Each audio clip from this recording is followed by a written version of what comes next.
Everything's fine. Everything is fine. I'm literally so good right now. Yeah, I still have diarrhea. No, I don't need to go to the clinic. Yeah, I'm okay just being dramatic. No, don't worry about me. I'm sure I'm not crying. You're crying. Everything's fine. Hi, I'm Naomi Roberts, and I'm here to tell you that, in fact, everything is not fine, and I am confused all the time.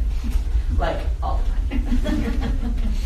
Throughout the process of preparing this POL, I took the opportunity to look back on my old journal entries.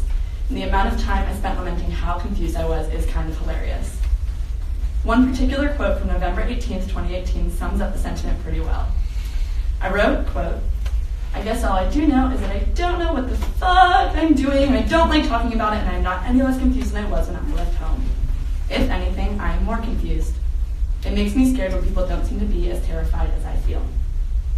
I pulled this quote from a journal entry written 2 days into our time in Thailand, and reading it back for the first time about a week ago made me laugh out loud because, my goodness, poor, sweet November Naomi had no idea just how much more confusing things would be getting in the months to come. Little did I know, every waking moment of the rest of my time on TVB would be spent even deeper in the muck of my own wonder, my little brain cup filling up and up and up, eventually spilling over completely with more questions and uncertainties than I knew what to do with. These questions would span every possible plane. Questions about myself, about the world I live in, about sustainability and education and public health, and the nature of humankind.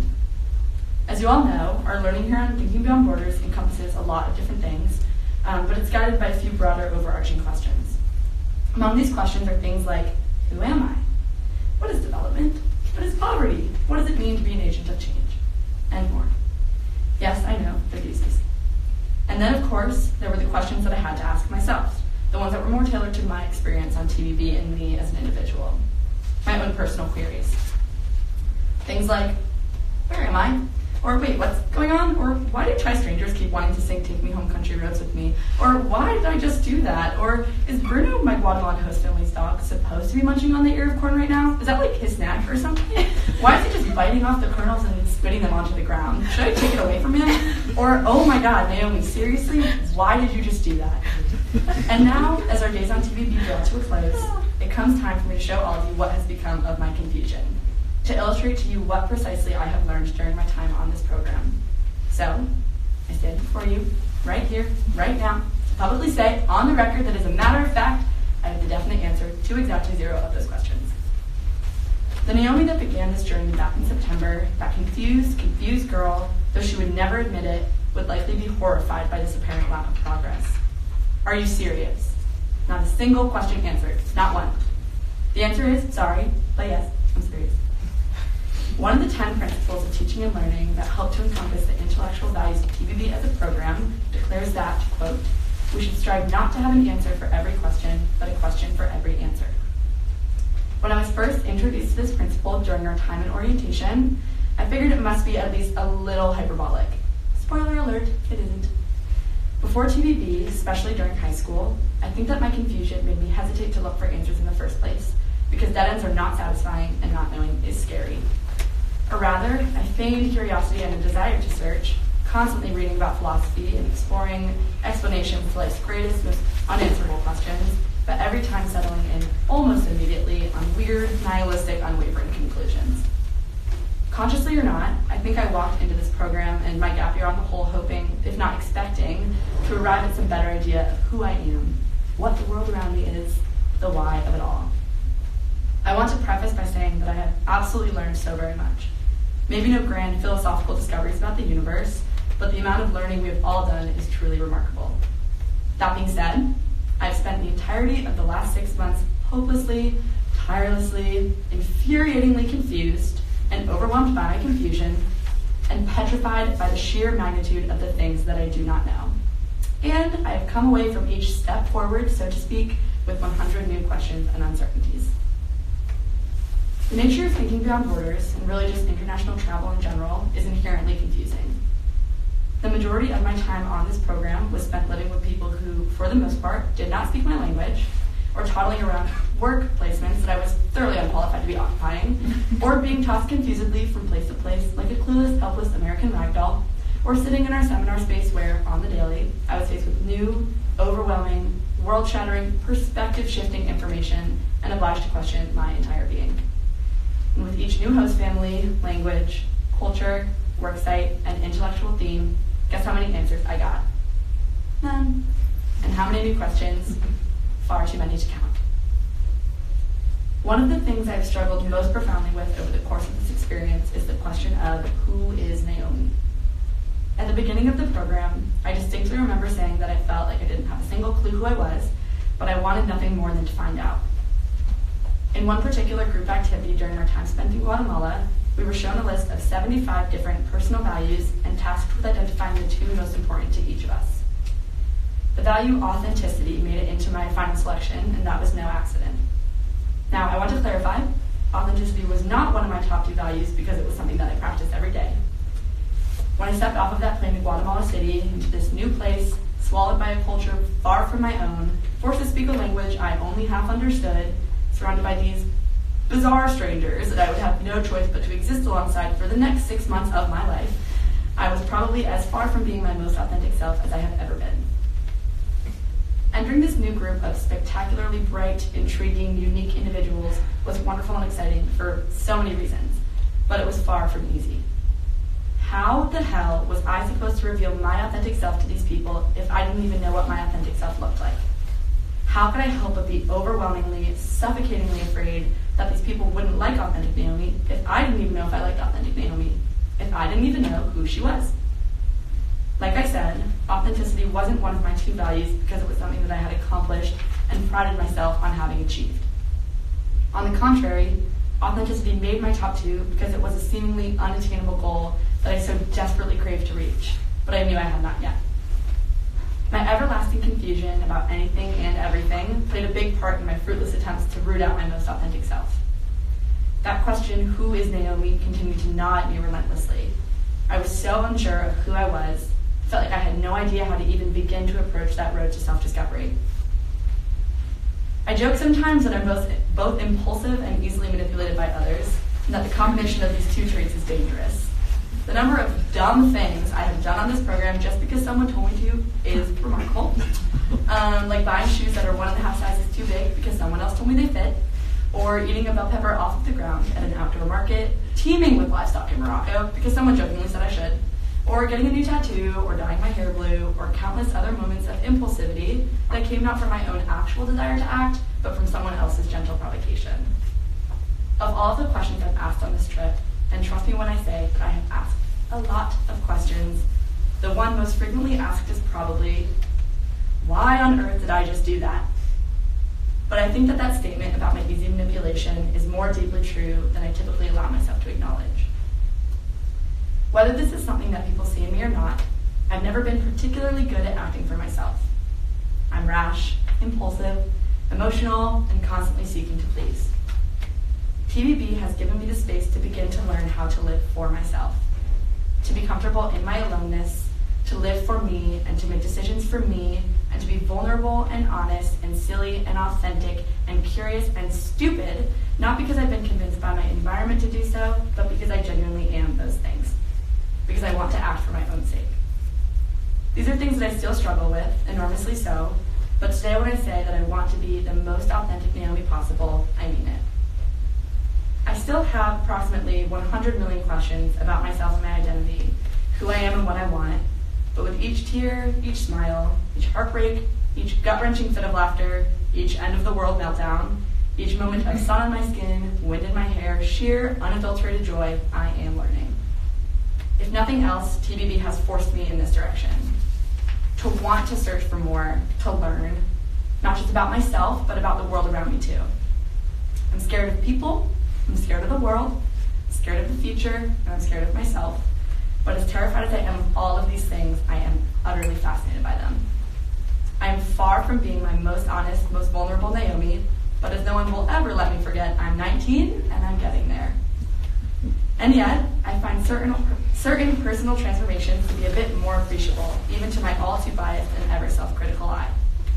Sure, I've always been confused, but TBB has allowed me to take that confusion and to channel it into real questioning. Not questions that are me trying to sound smart, not questions that are me floundering, distressed, grasping for some shred of certainty, any shred of certainty, but questions that I ask based on my own very real experience, my own very real itch to explore, to venture down that rabbit hole, and to know that wherever it takes me, I will only be deepening my comprehension of this perfectly incomprehensible existence of mine. When I first sat down to write this presentation, I couldn't help but feel like I didn't have anything important to say. It's so goofy to say that TBB has been a life-changing experience, but then to feel like I can't really articulate to you all exactly how it's changed my life. Putting into words this multitude of emotions, moments of growth and development, and experiences, learning or otherwise, that I've encountered over the course of my time on TBB is underratedly difficult. How do I explain to you all what it really felt like to step off of that first airplane? To meet these once strangers that have become some of the best friends I have ever had. To feel myself cracking and breaking and have no choice but to dig for the strength to build myself up again in a place so far from home. You'd think that because I felt these things so hard, so often, or because each and every day was new experience after new experience after new experience, that they would be at the forefront of my mind. That they'd be so present, so accessible, so all-consuming and unavoidable that it would be simple enough for me to pull them out of my brain and share them with the world. This could not be further from reality. It isn't that I don't think about these things. As a matter of fact, I spend most of my time thinking about them. Each and every day of the past 6 months, willingly or not, I've asked myself the questions, how have I grown? Or have I grown? Or what has changed? Or why has this changed? Still, as seems to be a theme, the questions remain wholly impossible to answer. A lot of my peers on this program have been struggling with the same kinds of uncertainties, and for a long time my rationale to them had been simple. That no matter what, it would be essentially impossible to really identify how we have changed or grown or developed until we were removed from the context of TBB and back in the environment that yielded our pre-TBB selves. But now, as it really comes time for us to leave this vacuum and return to the lives that we knew, I don't think that that's really what matters most. I think that the best I can do for myself, the best we can all do for ourselves, is to continue this questioning as we move away from TBB and from each other. To not only bring home the things that we've learned in our time together, but to continue that very learning process. To ask ourselves each and every day, just as we did on TBB, how have I grown? Have I grown? What has changed? Why has this changed?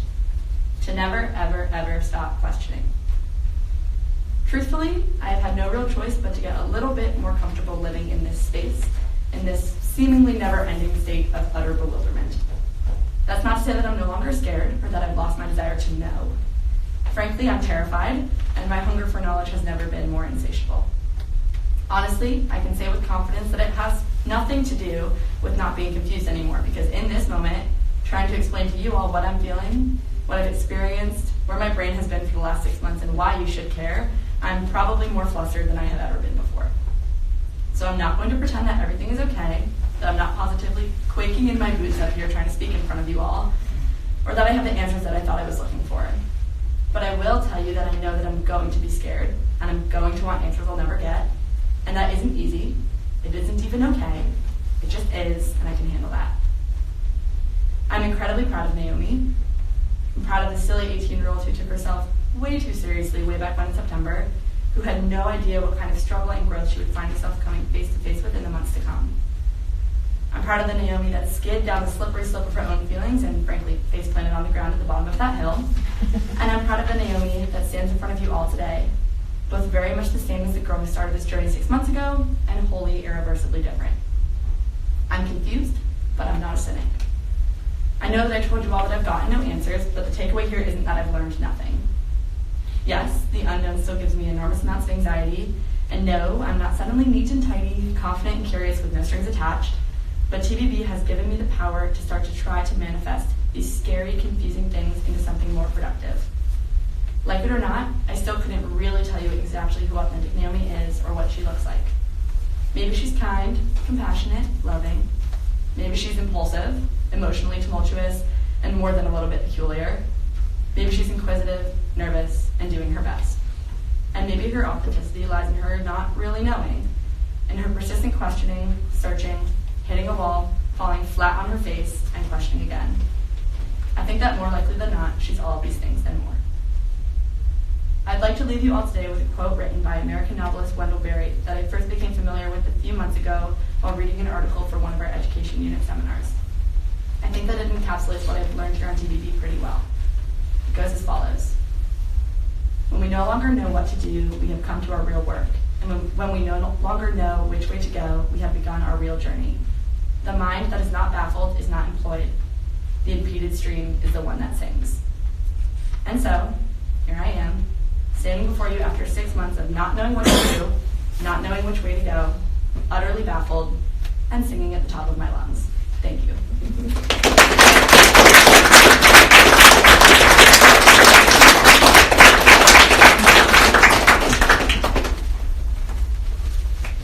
So as an educator, I feel like the questions that you guys have come up with during this wonderful opportunity, kind of traditional education has failed you, I feel like. I feel like your whole view on, I don't need the right answers. What is your change on education? And what about college? Like, how are y'all going to deal with studying and only having the right answers? I think during our education unit, we spent a lot of time talking about our experiences in education, and that included talking about like standardized testing, just that sort of cookie cutter. That's the way that we did things back when we were in high school or middle school or whatever.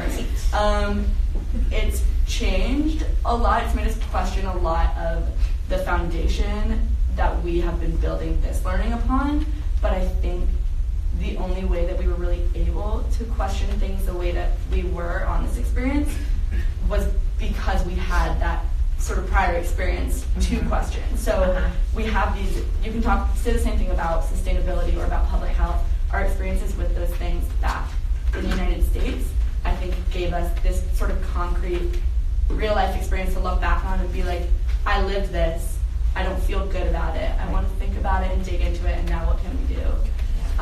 So definitely has changed things. It's scary, the idea that I'm gonna like have to get graded on stuff in my life again, and I will very soon. But yeah, I think that having those experiences is really what allowed us to start that questioning. Does the experience give you a sense of what you, I don't want to say what you want to be, but like what kind of stuff matters to you in terms of studying and life in general? I mean, has it changed, or is it? I would love to give you an answer. I would love to have an answer. I don't. I think, like, really, if I have gleaned anything from this experience, it's just that, like, I don't know anything, and that's okay. And it's not about figuring it out. It's not about, like, trying to dig and search for something, because you're never going to find it. That's not something that exists, those answers. And so in terms of, like, finding something concrete to study or do later in my life, there's no point in that future thinking, I feel like. It's really just about asking these questions as I go and learning as I live, and I'll see. You'll see. You'll know. It'll be the first one I tell. What did you miss the most when you went on the program, and then what will you miss now that you're back? That's a good question. I think, I mean, it feels goofy to say, and I think we all were a little guilty about saying this, but just some material comforts were really hard to get away from at first, and you just learn to live without that. Like, living out of a backpack, I think, is difficult in a way that you don't really understand until you've done it. And so that was hard. Now, when I say that, like, these people are really my best friends, like, I mean that from the bottom of my heart, and that's going to be so hard to leave. And we've all been talking about how it's going to be hard to leave, but it's not something I think we're really going to understand the implications of until we actually do it. Gonna miss these people a lot. Had no idea I'd feel that way. Meeting these weirdos on campus in the Ramada. Yeah, but it's really the most remarkable part has been the people, no doubt. If you could describe your program in 3 words, what would they do?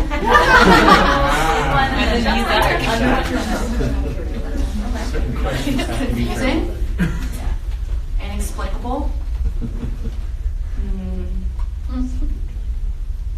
Wish I had a better word than weird, but that's really what I'm coming up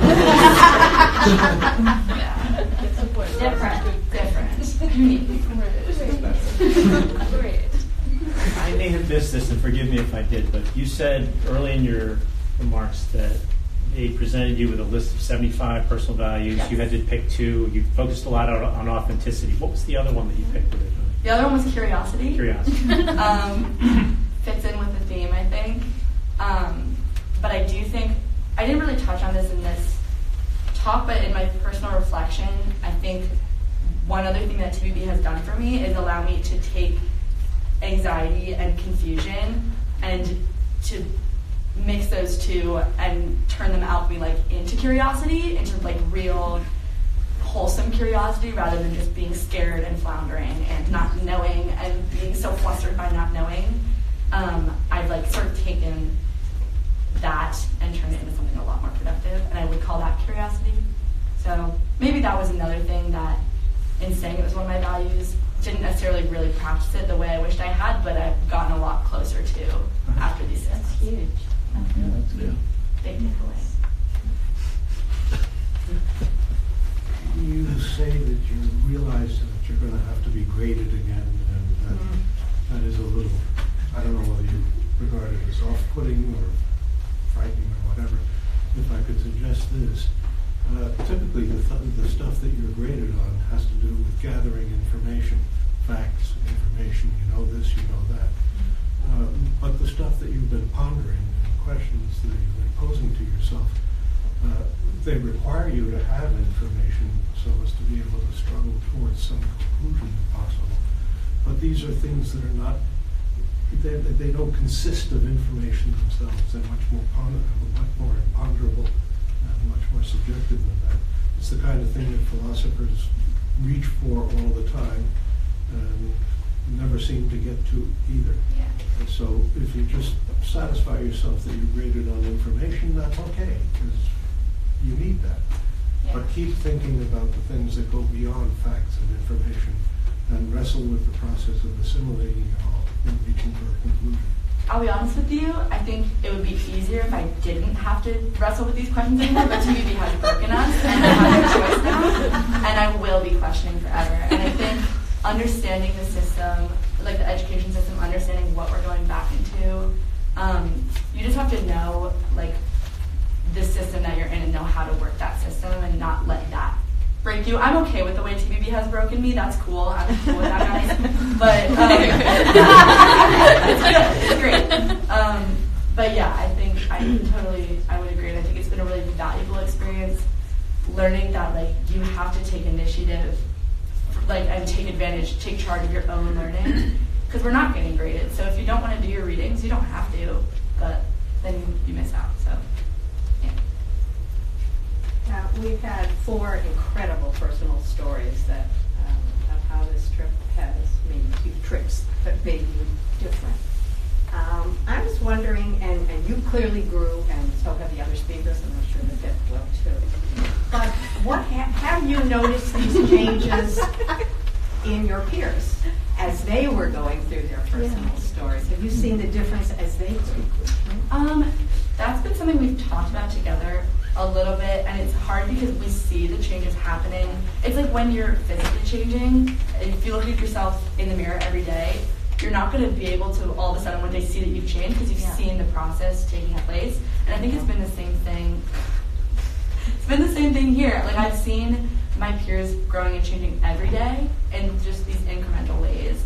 And then now we might come out sort of turned out on the other side, these new people, so to speak, but our existences for these past 6 months have been so quantumly entangled, I can't even begin to explain. I couldn't get away from these people if I wanted to. And I haven't wanted to, but it's interesting hearing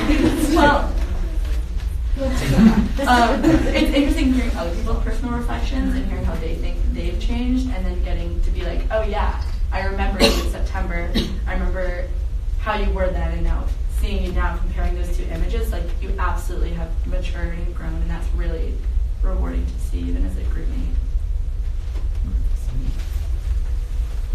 One theme I think I picked up on, tell me if I'm wrong here, from your talk, was that you there's been an evolution in your relationship with impulsivity that you've identified in yourself. Can you tease out a little more kind of how that's changed over? Sure. I mean, a lot of it is just goofiness that I've learned to love on this trip. Just someone saying, like, you should do this. And maybe in my heart of hearts knowing I probably shouldn't, but doing it anyways. And then it's a fun memory I get to have, and it's not been harmful. Dyeing my hair blue, that's fine.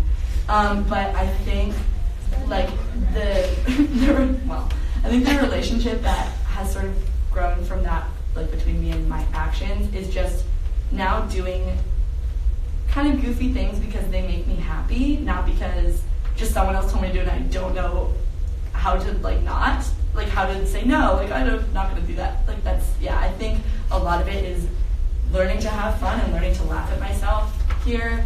And Isaac's not in here, but Isaac, one of our leaders, has been a really good example for just learning to not take yourself too seriously and just be a kid, no matter how old you are, be goofy. Right.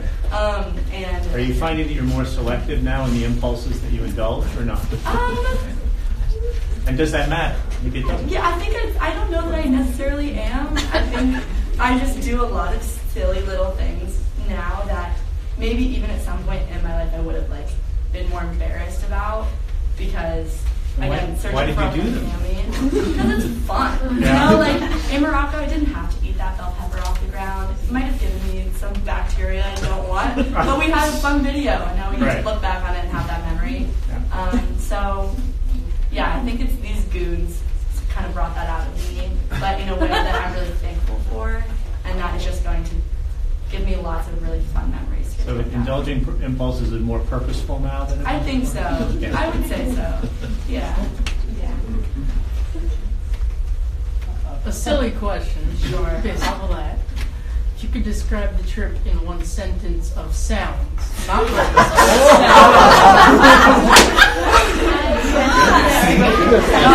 Dude, you're Get ready here. I'm not going to describe this too thoroughly, but I don't think I can actually replicate these sounds. I think it would be a series of, like, splats, just to varying degrees, and you can figure it do with that as you will. I'm sure you can figure it out. But yeah, I'll leave you with that.